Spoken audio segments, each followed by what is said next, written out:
Good morning, student. Today we are going to attend the economic class. Today we are going to start the new chapter, chapter number 4 of part A, that is organization of data.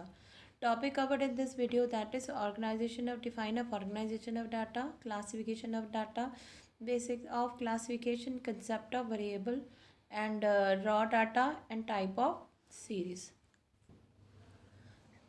So students, we are going to start the chapter number 4, organization of data. So we are going to do the first define of organization of data. Organization of data refers to the arrangement of figures in such a form that comparison of mass similar data may be facilitated and further analyse में भी possible. Classification of organisation of data का मतलब क्या होता है कि figures को हमने इस तरह से हम लोग अरेंज करें ताकि वो कंपैरिजन ईज़िली हम लोग उसको कंपैरिजन कर सकें और ईज़िली उसको क्या कर सकें, एनालाइज कर सकें. Next is what is classification. Classification का मतलब क्या होता है. Classification is a process of arranging the things in a group or a classes according to their relevance. Classification of data का मतलब क्या होता है, जो डाटा है उसको हम लोगों ने या ग्रुप और क्लासेस में अरेंज करना अकॉर्डिंग टू द जो भी हमारे को डाटा है उसको इस तरह से अरेंज करना ताकि वो ग्रुप और क्लासेस में हम लोग उसको डिवाइड कर सकें. The next question is basis of classification. हम लोग जो क्लासिफिकेशन है उसकी जो हम लोग आगे पार्ट्स करते हैं that is 4. First is geographical, Chronicle, quantitative, qualitative and quantitative and qualitative. First is geographical classification. Geographic classification क्या होती है, जिसमें हम लोग डाटा को किसी जोग्राफिकल में हम लोग डिवाइड करते हैं. Geographical means according to the states, according to the climate, जिस हिसाब से हम लोग डिवाइड करेंगे उसको हम लोग क्या कहते हैं, जोग्राफिकल क्लासिफिकेशन. मतलब जोग्राफिकल और लोकेशनल डिफरेंस, लोकेशन वाइज जब भी हम डाटा को डिवाइड करते हैं तो वो कौन सा होता है, हमारा geographical classification. You have to make this schedule and this diagram also. Next question is chronicle classification. Chronicle classification क्या होता है, जब हम डाटा को ऑन द टाइम बेसिस पे हम लोग क्लासिफाइड करते हैं according to the time, then it will be called a chronicle classification. Time मतलब ईयर्स और सेल्स, मतलब जब हम टाइम के अकॉर्डिंगली जब भी हम क्लासिफिकेशन करते हैं उसको हम क्रॉनिकल क्लासिफिकेशन कहते हैं. Next is quantitative classification. ये दो तरह की होती है, simple classification and manifold classification. Simple classification में हम लोग क्या करते हैं, सिर्फ क्लासिफिकेशन अकॉर्डिंग इसको हम लोग सिर्फ दो पार्ट्स में ही डिवाइड करते हैं, या मेल या फीमेल होंगे, या हेल्दी या अनहेल्दी होंगे, या एजुकेटेड या अनएजुकेटेड होंगे. मतलब जो क्लासिफिकेशन सिंपल हो, मतलब जिसकी क्वालिटी या क्वांटिटी के बेस की हम लोग जब हम डाटा को क्लासिफाइड करते हैं तो वो सिंपल हो, मतलब एक ही बेस हो, तो उसे हम लोग क्या कहते हैं, सिंपल क्लासिफिकेशन. मैनीफोल्ड क्लासिफिकेशन में क्या होता है, एक ही डाटा को जब हम एक से ज़्यादा जब हम आगे फीचर्स में डिवाइड करते हैं उसे हम लोग क्या कहते हैं, मैनीफोल्ड क्लासिफिकेशन. फॉर एग्जांपल जैसे यहाँ पे स्किल्ड और अनस्किल्ड. फिर स्किल्ड में कितने लिटरेट है और कितने इलिटरेट हैं.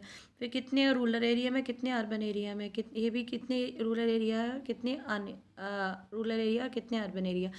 सेम ही अनस्किल्ड, मतलब एक ही फीचर्स को हम आगे आगे उसको क्या कर रहे हैं, डिवाइड कर रहे हैं, उसे क्या कहते हैं, manifold classification. Next is numerical classification या क्वांटिटेटिव क्लासिफिकेशन. जब हम किसी भी डाटा को न्यूमेरिकली हम लोग क्लासिफाइड करते हैं उसे हम लोग क्या कहते हैं, numerical classification. So we have done the basis of classification. So we are going to start now next question, that is concept of variable. Variable का मतलब क्या होता है. वेरिएबल एक a phenomena which is capable of being measured and change its value over a time is called a variable. एक ऐसा phenomena जिसको हम लोग क्या कर सकते हैं, मेजर भी कर सकते हैं, चेंज भी कर सकते हैं over a time according to the time, उसको हम लोग क्या कहते हैं, वेरिएबल. द वेरिएबल में भी आइदर इन अ डिस्क्रीट और अ कॉन्टिन्यूस. आपको पता ही है डिस्क्रीट और कॉन्टिन्यूस क्या होता है.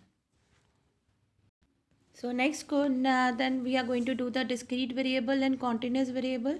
Discrete variables वो होते हैं are those variable that increase in a jump or a और इन कंप्लीट नंबर, जो क्या करते हैं increase in a jump, jump में मतलब जंप करेंगे, इंक्रीज इन अ जंप, और इन कंप्लीट नंबर में जब वो जंप करते हैं उसे हम लोग क्या कहते हैं डिस्क्रीट सीरीज। जैसे for example the number of the student in class +1 should be 1 2 3 10 और 20, but it can not be express 1/4 1/4। मतलब जब डिस्क्रीट सीरीज में जो नंबर है वो फुल नंबर में, पूरे पूरे नंबर में जब जंप करेंगे, फ्रैक्शन या इन फ्रैक्शन में नहीं जंप करेंगे, उसे हम लोग क्या कहते हैं discrete series, discrete variable. Full मतलब प्रॉपर जब नंबर्स में जंप करते हैं उसको क्या कहते हैं डिस्क्रीट वेरिएबल। और कॉन्टिन्यूस वेरिएबल क्या होते हैं? Continuous variable that assume the range of value और increase not in a jump but continuously or through in a fraction are called continuous variable. For example, height of the boy in a school is expressed as a 5 inch, 5.1 inch, 5.2, 5.3 so on।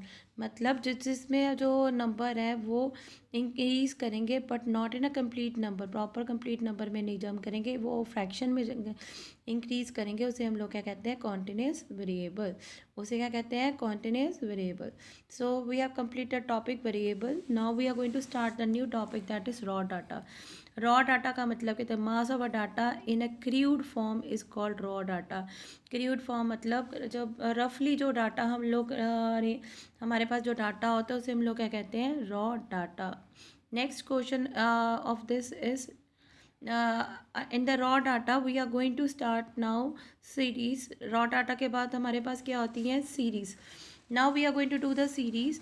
Raw data classified in the form of series. जो raw data है उसको हम लोग किस में form करते हैं series. Series क्या होती है? Series refers to a data which are presented in some order और अ सीक्वेंस। सीरीज़ क्या होती है? जिसे हम डाटा को या किसी ऑर्डर या सीक्वेंस में अरेंज करते हैं उसे हम लोग क्या कहते हैं series. Now conversion of raw data into the statical series. कैसे हम रॉ डाटा को स्टैटिकल सीरीज़ में डिवाइड करते हैं? So we are going to start the statical series. So first is individual series और series without frequency. Next is frequency series और series with frequency. So we are going to start from the individual series. Now individual series are those series in which the items are listed singly, जिसमें हम लोगों को f नहीं दी होती, सिर्फ हमें क्या दी होती है x दी होती है, उसे हम लोग क्या कहते हैं individual series.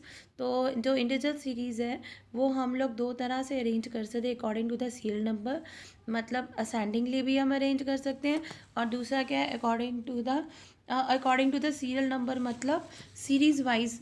One way of presenting the an individual series is that all the items are arranged in a serial order. जब हम सीरियल ऑर्डर में अरेंज करते हैं, जो इंडिविजुअल सीरीज़ को जब हम सीरियल ऑर्डर में अरेंज करेंगे तो वो क्या आ जाएगा according to the serial number. जब हम लोग इंडिविजुअल सीरीज़ को हम लोग या तो असेंडिंग और डिसेंडिंग ऑर्डर में भी हम लोग अरेंज कर सकते हैं, मतलब इंडिविजुअल सीरीज़ को हम सीरियल नंबर में भी कर सकते हैं और थ्रू असेंडिंग और डिसेंडिंग में भी। Now next is frequency series. So frequency series और series with frequency may be of two type, दो तरह की होती है। फर्स्ट इज डिस्क्रीट सीरीज और फ्रिक्वेंसी एरा, और सेकेंड इज फ्रिक्वेंसी डिस्ट्रीब्यूशन, जिसे हम लोग क्या कहते हैं continuous series. So first of all we are going to start from the frequency. Frequency क्या होता है? Frequency is a number of the times an item occur और repeat in the series. Frequency का मतलब क्या होता है? एक नंबर कितनी बार एक सीरीज़ को में रिपीट कर रहा है, वो क्या होती है हमारी फ्रिक्वेंसी। और क्लास फ्रिक्वेंसी का नंबर क्या मतलब होता है? Number of the time and item repeat itself corresponding to the range of the value. जब कोई एक नंबर एक रेंज में कितनी बार वो रिपीट कर रहा है उसे हम लोग क्या कहते हैं क्लास फ्रिक्वेंसी। फॉर एग्जांपल जैसे 10 और 15 में 10 और 15 में for example if there are 4 student securing the marks between 10 और 15, देन 4 इज़ अ फ्रिक्वेंसी, और जो हमारी क्लास इंटरवल है वो क्या है 10 और 15, मतलब 10 और 15 के अंदर जो है हमारे 10 और 15 के बीच में 4 बच्चों ने मार्क्स में को सिक्योर करा है। Next is टेलीबार। टेलीबार आपने पता ही आपको क्या होता है? Every time an item occur and a tally bar जिसे हम 1 is marked against it that item. जितनी बार एक नंबर मार्क करेगा उसको हम लोग स्ट्रेट लाइन की तरफ हम मार्क कर देते हैं, और corresponding to a particular class interval each tally bar signifies one occurrence of that items. और जितनी बार वो टिक होगा उसका मतलब क्या होगा, उतनी बार वो आइटम रिपीट किया है। This method of marking and counting is known as four और क्रॉस मेथड। इसे हम लोग क्या कहते हैं, फोर और क्रॉस मेथड। मतलब जब फोर टाइम एक वैल्यू आ गई उसके बाद फिफ्थ आइटम को we are going to put a cross, इस मेथड को हम लोग क्या कहते हैं, फोर और cross method. Now we are going to start from the discrete series और फ्रीक्वेंसी एरा। डिस्क्रीट सीरीज का मतलब क्या होता है, series in which data are presented in a way that exact measurement of item are clearly shown. या discrete series में जो भी डाटा है वो इस तरह से प्रेजेंट होता है ताकि वो उसकी एग्जैक्ट मेजरमेंट हम लोगों को क्लियरली नज़र आ जाती है कि ये आइटम इतनी बार रिपीट किया है। So, for example, this 20 students of +1 has scored the following marks. 20 student में 20 students of class +1 ने ये मार्क्स सिक्योर करें। इजीली हम लोग देख सकते हैं कि किसने कितने मार्क्स सिक्योर करे हैं। We are going to, first of all we are going to make the marks 11, 12, 14, 16। Then we are going to make the frequency, कितनी बार वो नंबर रिपीट हुआ। Then we are going to draw the tally bars. इससे हमें पता चल जाएगा कि किस 11 मार्क्स कितने बच्चों के आया, 12 मार्क्स कितने बच्चों के आए। So we have completed discrete series. ना next is frequency distribution. Frequency distribution का मतलब क्या होता है, in which the item can not be exactly measured. Exactly हम लोग इसको मैयर्ड नहीं कर सकते। The item assume a range, हम लोग उसकी क्या अरेंज कर लेते हैं, हम अज्यूम कर लेते हैं उसकी रेंज को हम लोग एज्यूम कर लेते हैं। And are place within the range और अ लिमिट, हम उसके आगे हम लोग उसकी हम प्लेसमेंट कर देते हैं कि इसकी वैल्यू इस रेंज के बीच में लाई करती है। फॉर एग्जांपल 10 to 15 में हमारे 4 स्टूडेंट 4 फ्रिक्वेंसी है, तो we are going to draw the 4 tally bar. 15 to 20 में 5 है हमारी frequency, so we are going to draw 5 tally bar. सो इसमें हमारे को एग्जैक्ट मेजरमेंट नहीं पता चलती, जबकि डिस्क्रीट सीरीज में हमें एग्जैक्ट मेजरमेंट पता चल जाती है। Now we are going to start the next question of this chapter. Now next question is type of frequency distribution. Type of frequency distribution. We are कितने तरह के frequency distribution means continuous series कितने तरह की होती है, exclusive, inclusive, open end series, communicative frequency, mid term frequency series. ये आपने इसके सभी के सम्स आपने सॉल्व किए हुए हैं. So we are going to start from the exclusive series. Exclusive series क्या होती है, in which every class interval exclude the item corresponding to its upper limit. मतलब एक्सक्लूसिव सीरीज़ का मतलब कहते हैं उसकी एवरी क्लास इंटरवल जो है वो एक्सक्लूड करती है, ऐड करती है उसकी लोअर लिमिट को। जब हम ऐड करते हैं तो वो क्या बन जाती है, हमारी exclusive series. For example like this 10 to 15। सो इसकी अपर लिमिट और क्या कहते हैं, जो 15 है वो हमारा ऊपर इंक्लूड नहीं होगा, वो हमारा नीचे इंक्लूड होगा। 10 to 15, 15 to 20 हमारा ये दोनों सेम है, but 15 will be included in a next series that is 15 to 20. The upper limit of the one class interval is a lower limit of the next class interval. It is called exclusive series. Next is inclusive series. Inclusive series in which indicate all the item up its upper limits. Upper limits में ही उसकी सारी हम लोग add करते हैं। In such a series the upper limit of the class interval does not repeat itself as a lower limit of the next class interval. इसमें जो upper limit होती है वो लोअर लिमिट के साथ दोबारा से रिपीट नहीं करती। For example, like this 10 to 14, 15 to 19. So 14 will be included in this only and 15 is going to be included in this. इसमें दोनों टर्म सेम नहीं होती है. So this is inclusive series. Now next is open end series. Open end series क्या होती है?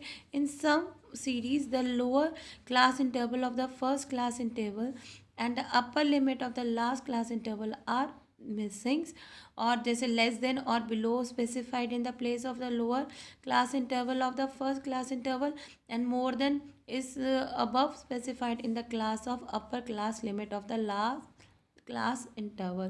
Such a series are called open end series. So open end series is that series in which lower limit of the first class interval or the upper class interval is missing. open end series में हमारे को पूरे question में हमारी जो अपर और last series missing होती है, ये वो या तो लेस देन में होती है या तो मोर देन में होती है। जो ऊपर होती है वो हमेशा लेस देन में आती है और नीचे जो होती है हमेशा मोर देन में आती है। मतलब जो अपर और लोअर है वो दोनों जो है वो मिसिंग होती है, वो या either they it is may be in less than और in a more than, but frequency will be the same, वो ऐसी की वैसी रहेगी। Next is communicative frequency. ये एक ऐसी सीरीज है in which the series are continuously added corresponding to each class interval in the series. जो कम्युनिकेटिव फ्रिक्वेंसीज होती हैं वो हम अपर लिमिट मतलब लेस देन में भी करते हम लोग सॉल्व करते हैं, और हम क्या करते हैं मोर देन में भी इसको हम लोग सॉल्व करते हैं। ये ऐसे समझ आपने मीन मीडियन मोड में किए हुए हैं। और जब अपर लिमिट में आ जाता है तो दैट विल बी ना लेस देन, जब लोअर लिमिट में आता है वो क्या होता है आपका मोर देन, जैसे less than 10, less than 15, less than 20, less than 25। और मोर देन में आप लोगों को क्या दिखा, मोर देन 10, 20, 30 एंड 50। ना last question of this chapter that is mid value frequency series. Mid value frequency series are दो series in which we have only mid value, आपको मिड वैल्यू दी होती है और कॉरस्पॉन्डिंग टू इस frequency, मतलब आपको मिड वैल्यू दी होती है, आपको क्लास इंटरवल्स में नहीं दिया होता, आपको सिर्फ क्या दी होती है मिड वैल्यू और आपको फ्रिक्वेंसी दी होती है। तो according to the question we are going to convert that mid value into the class interval according to the question. So इसे हम लोग क्या कहते हैं mid value frequency series. So student, you are going to solve this all illustrations up to 1 to 8, and you are going to make the tally bars according to their questions, and you are going to solve these all illustration in your fair notebook, and these I am going to send the questions of this chapter that you are going to do in your fair notebook.